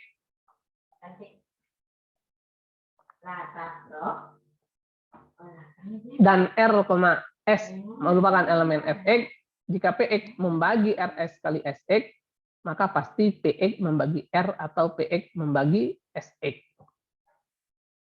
Nah, otomatis, andaikan sekarang Px itu membagi Rs dan Sx, maka otomatis Rx dan Sx dapat ditulis dalam bentuk Px kali Qx. Ini karena dia terbagi gitu ya. Sama aja ketika saya bilang bahwa 2 habis membagi B, artinya apa? Artinya B harus dapat ditulis dalam bentuk 2 dikali K. Kalau saya bilang Px habis membagi Rs per Sx, berarti Rs Sx dapat ditulis dalam bentuk perkalian Px kali Qx untuk suatu Qx elemen F. Jadi Rs kali Sx karena bisa ditulis dalam bentuk hasil perkalian Px itu adalah elemen Px. Px tadi adalah tidak tereduksi. Otomatis Px itu adalah ideal maksimal. Karena dia ideal maksimal, maka pasti dia juga ideal prima. Ini ideal prima. Maka karena tadi Rx ini juga elemen ini, otomatis karena dia ideal prima, Rx elemen Px atau Sx elemen Px. Tanpa kehilangan sifat umumnya, kita andaikan ambil Rx elemen Px. Karena Rx elemen Px, berarti Rx dapat kita tulis dalam bentuk Px kali Hi. Nah, karena Rx dapat ditulis dalam bentuk ini, artinya Px habis terbagi oleh Rx habis terbagi oleh Px, atau Px habis membagi Rx. Pembuktian selesai. Nah, demikianlah pembahasan tentang materi ideal prima dan ideal maksimal. Ada pertanyaan? Belum ada, Bapak. Baik. Kalau belum ada, berarti kita masuk ke beberapa soal-soal tentang ideal maksimal dan ideal prima. Ada sekitar 20-an gitu ya, yang nanti yang belum kita bahas akan menjadi tugas Anda untuk dikerjakan pada pertemuan berikutnya. Dan Anda bisa lihat juga bahwa itu juga ada di MMP kita, ada pokok bahasan ideal maksimal dan ideal prima di bagian ini ya. Di bagian itu Anda bisa cek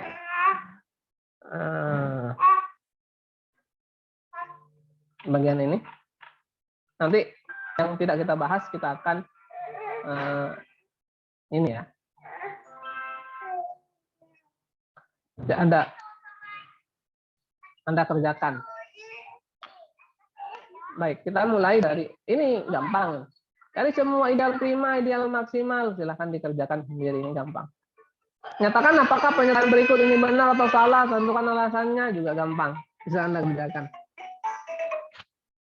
Semuanya, oh gampang, bisa Anda kerjakan. Sudah selesai? Ada pertanyaan? Tentukan semua nilai C sedemikian sehingga Z2X per X kuadrat plus X plus C adalah fil. Coba nomor 4 dikerjakan. Saya ulang ya. Sorry. Bagaimana cara menunjukkan bahwa Z per 2X per X kuadrat plus X plus C adalah fil dengan menggunakan sifat teorema yang tadi kita sudah bahas, bahwa R per I itu adalah fil.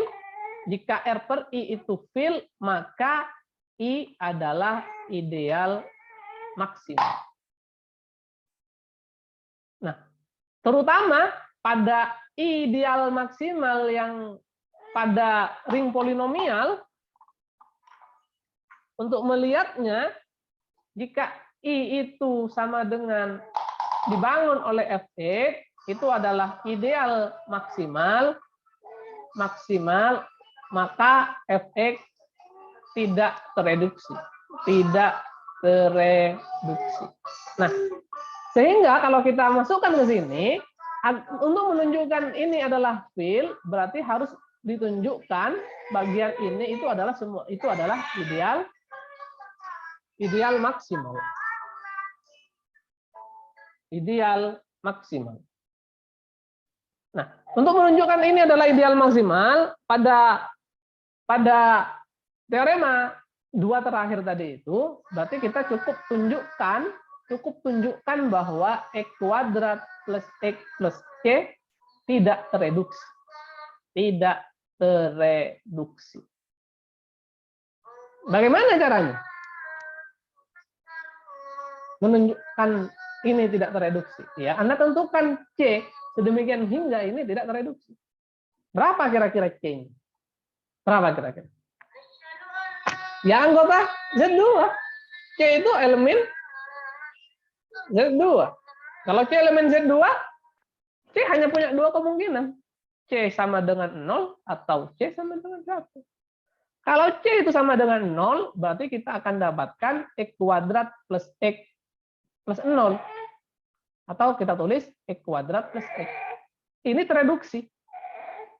Kenapa tereduksi? Karena kalau saya masukkan 0, 0 kuadrat plus 0 sama dengan 0. Ingat kemarin suatu elemen itu tereduksi kalau pangkatnya 2 atau 3. Kalau saya masukkan elemennya menghasilkan 0, berarti dia tereduksi. Kalau 0 C-nya tereduksi. Kalau dia tereduksi bukan ideal maksimal. Bagaimana kalau 1? X kuadrat plus X plus 1, Anda cek 0 kuadrat plus 0 plus 1 sama dengan 1. Dan 1 kuadrat plus 1 plus 1 juga sama dengan 1. Nah, jelas ini tidak tereduksi, karena tidak ada yang menghasilkan 0, kan? Nah, berarti ketemu berapa C-nya? C sama dengan 1. Ini yang mengakibatkan ini adalah field. Bisa dipahami? Bisa, Bapak. Bagaimana dengan B? Berapa kira-kira? Coba kita cek. Kalau 0 kan, kalau 0 nggak bisa ya. Kalau 0 kan X pangkat 3 plus 1, toh? Kita masukkan 0, ketemunya 1. Kalau kita masukkan 1, ketemunya 2. Kalau kita masukkan 2 pangkat 3, piro? 8. Tambah 1, 9. 0 ya? Iya, Bapak. Jadi nggak mungkin ya.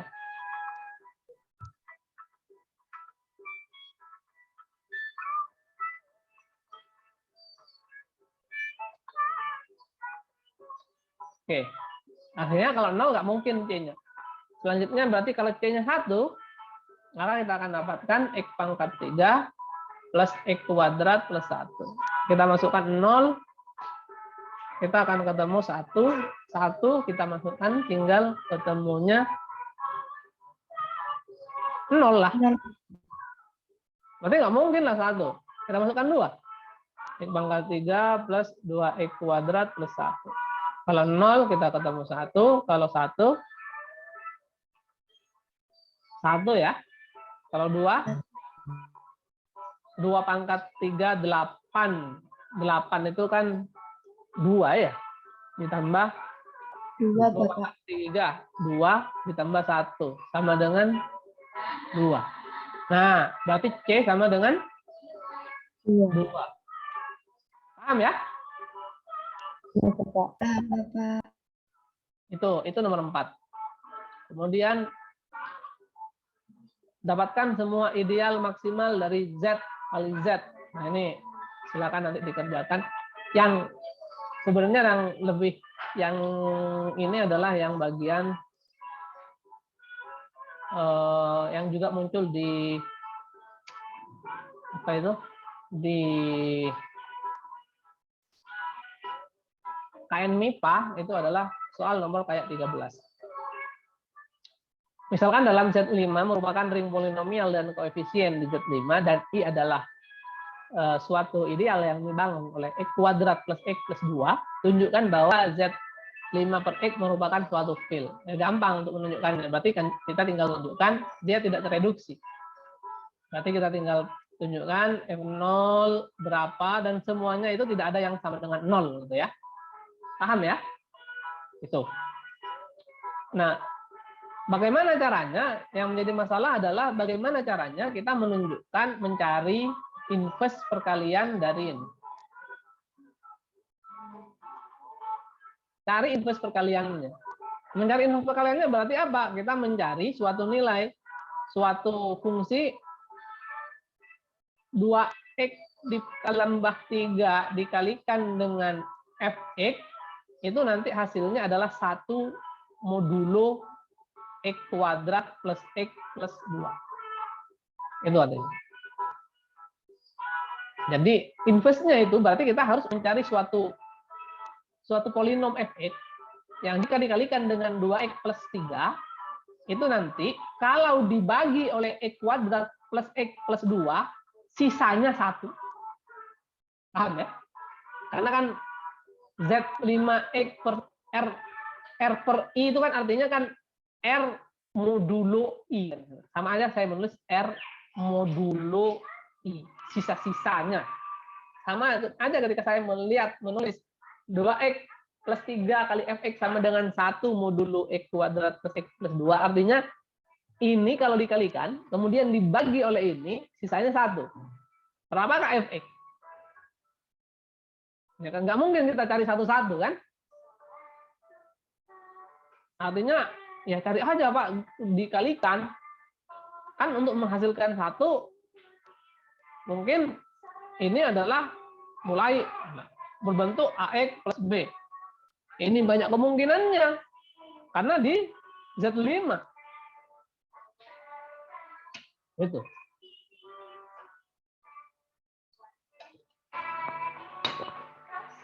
Gimana caranya?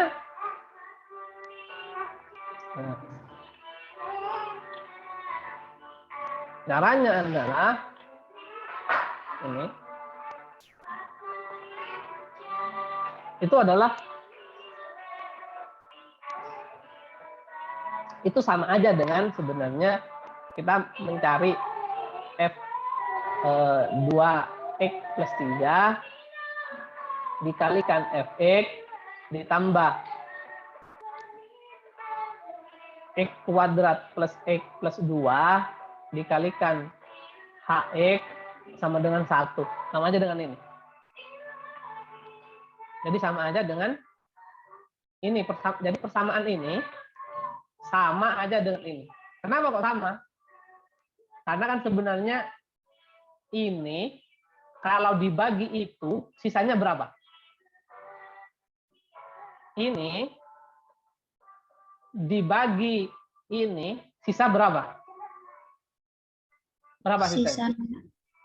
Sisa 0 loh. Sisa 0. Kalau ini tadi kan sisanya 1. Maka kalau dijumlahkan sisanya kan tetap 1. Maka saya tulis begini pun kan tidak masalah. Paham ya? Nah, kalau kita bisa menulis begini, itu apa artinya? Artinya FPB dari 2x plus 3 dan x kuadrat plus x plus 2 itu sama dengan 1. Nah, sekarang berarti kita tinggal mencari kombinasi linearnya kan? Tinggal mencari f-nya itu berapa. Paham? Berarti kita harus menggunakan algoritma pembagian Euclid. Bagaimana? Ya. Kali bagikan. Berarti kita mulai dari ini.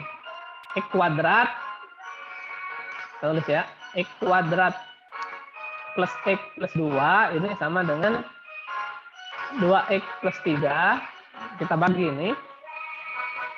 X kuadrat plus X plus 2, kalau kita bagi dengan 2X plus 3, di Z5 ya, berarti ini berapa ya?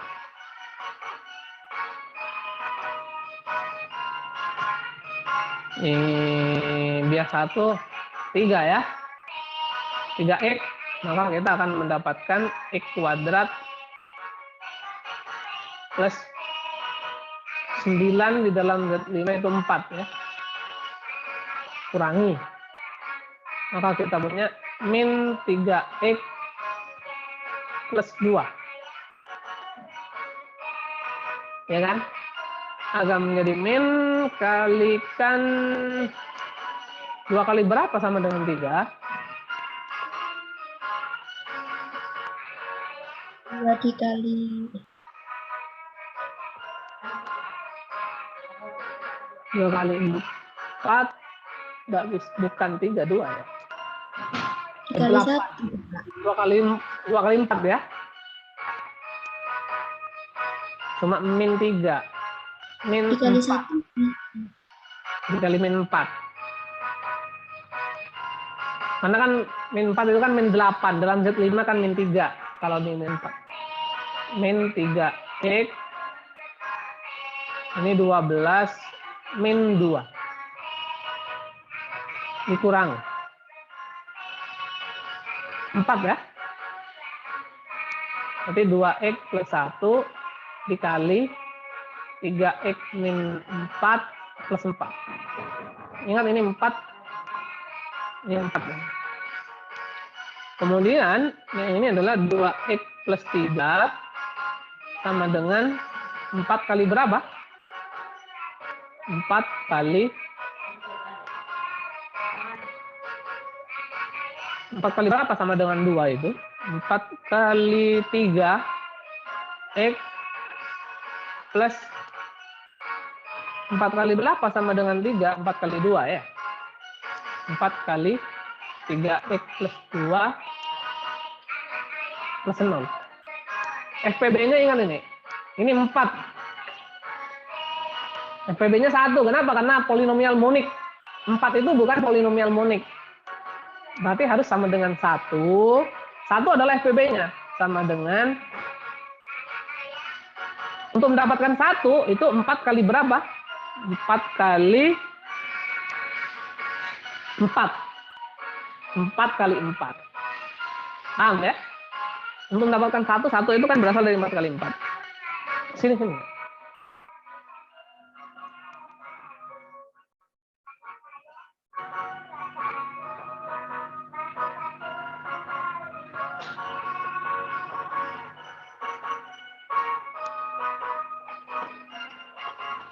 Paham ya? Nah, 4 itu langsung dapatkan dari sini. 4 itu sama dengan ini.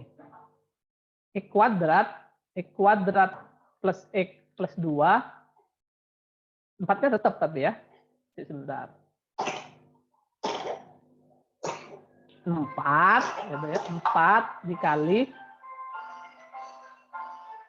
4-nya ini adalah dari sini. X kuadrat plus X plus 2 dikurangi 2x plus 3 kali 3x min 4. Maka ini akan sama dengan ini. 4x kuadrat plus x plus 2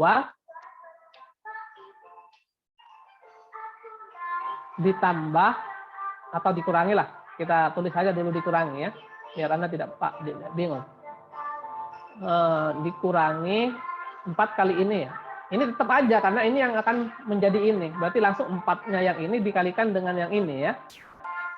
Dikurangi 2x plus 3. Nah, sekarang 4 dikali 3x itu hasilnya berapa? 2x. 2x 4 kali min 4 min 1 gitu ya. Cuma di sini masih min nih, masih belum plus. Berarti sama dengan 4 kali 4 kan 16, kan 1. Ini kan 4. Min 1. Ini menjadi 4 x kuadrat plus x plus 2 plus,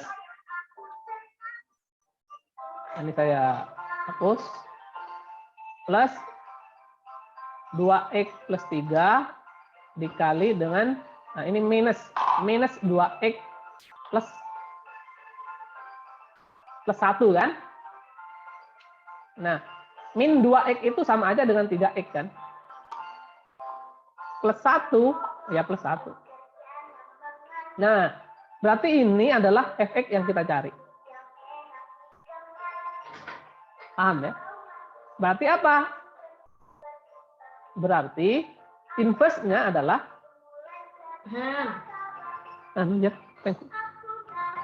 inverse-nya itu adalah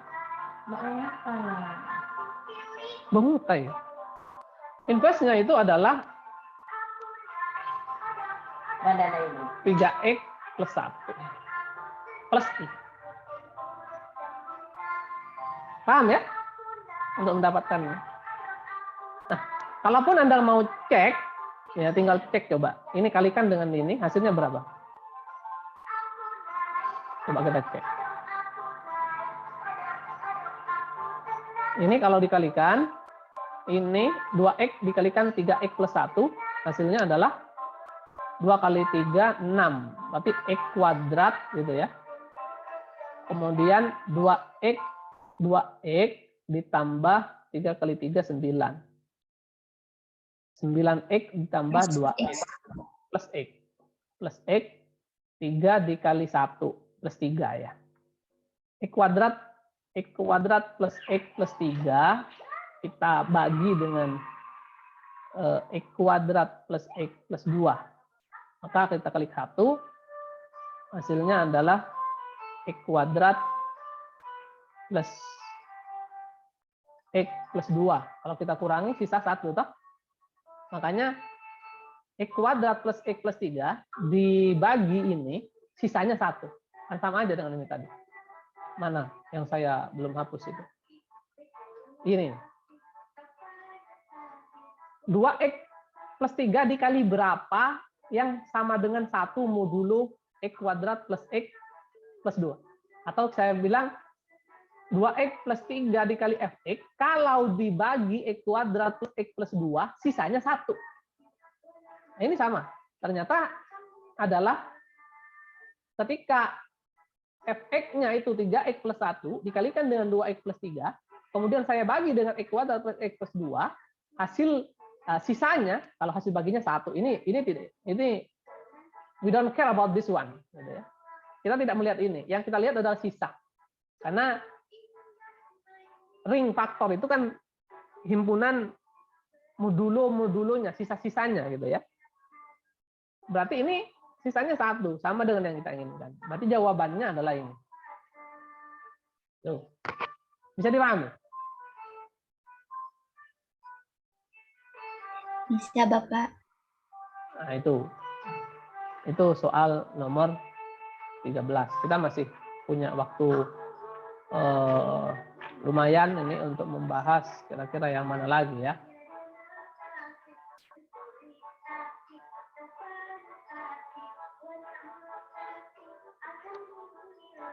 Nah, ini nomor 8 ini. Ya, hampir sama dengan nomor 7. Kita bahas yang nomor 8. Buktikan ideal X.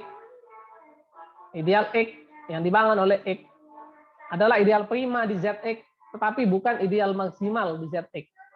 Bagaimana dengan ideal X di Rx? Apakah ideal tersebut merupakan ideal prima atau maksimal? Silakan dikerjakan. Oke, untuk yang nomor 8 ini, kita pakai teorema yang ketika R per I itu integral domain, maka otomatis I adalah prima. Gitu ya. Sebenarnya ZX per X itu akan isomorfis dengan Z. Nah, silakan nanti. Ini bagaimana kok bisa isomorfis? Itu adalah menggunakan homomorfisme evaluasi. Kita buat suatu pemetaan alfa 0 dari ZX ke Z. Dengan aturan berarti alfa 0 dari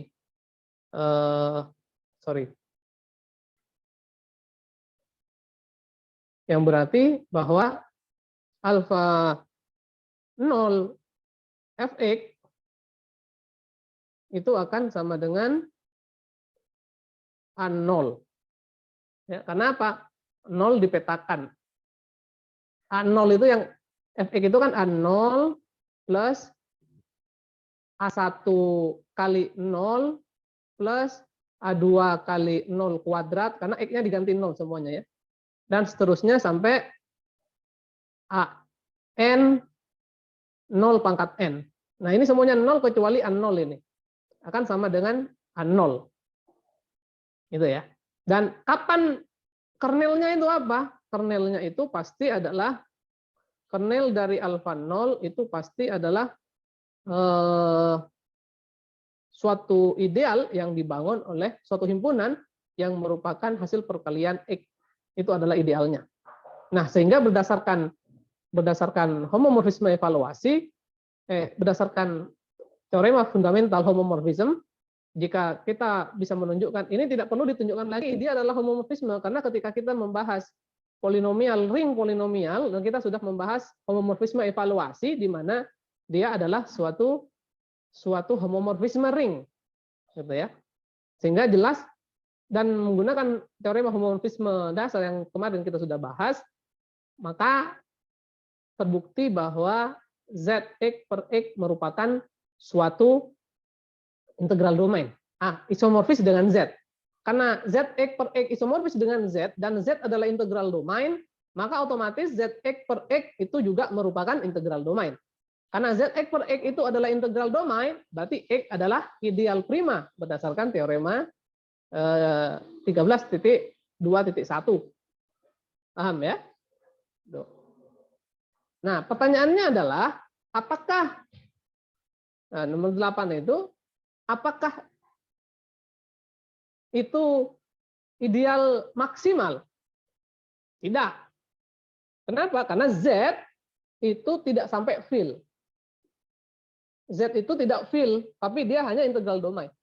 Karena dia integral domain, maka otomatis X tidak Z bukan fill, otomatis Zx per X juga bukan fill. Kalau dia bukan fill, berarti otomatis dia juga bukan ideal maksimal. Nah, bagaimana X di Rx? Nah, sekarang di Rx baru kita bisa pakai ketereduksian. X ini adalah unsur yang tidak tereduksi di Rx. Otomatis X itu adalah ideal maksimal. Karena X ideal maksimal, otomatis juga dia merupakan ideal prima. Nah, jadi berbeda ya di Rx dan di Zx. Bisa dipahami kira-kira? Bisa dipahami ya? Nah, Anda coba cari nanti nomor 7 dan nomor selanjutnya yang lain ya. Wah, sorry, recordingnya tadi sebelum saya pause. Berarti saya ulangin lagi ya. Nomor kasihan yang kelas yang lainnya habis ini. Ada pertanyaan?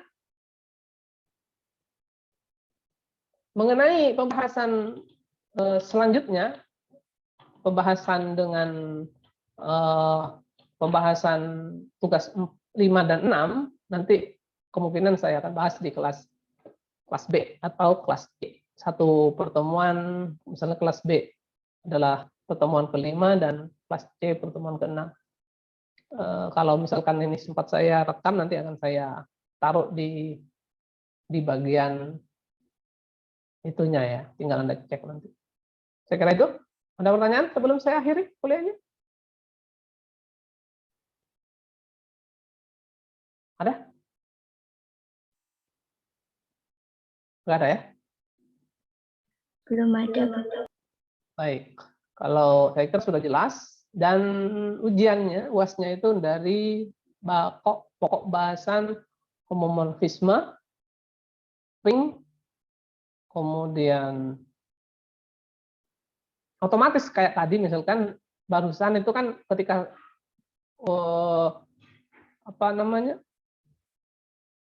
soalnya tentang ideal maksimal, otomatis kita sudah membutuhkan materi tentang ring polinom dan homomorfisme.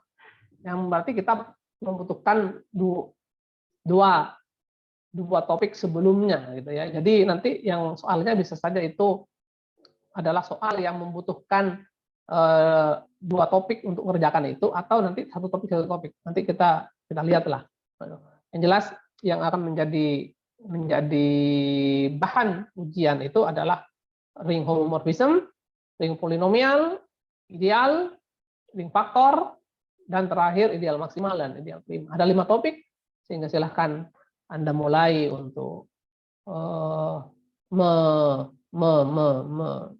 mempelajari topik-topik tersebut. Jangan dipelajari pada malam Sabtunya ya.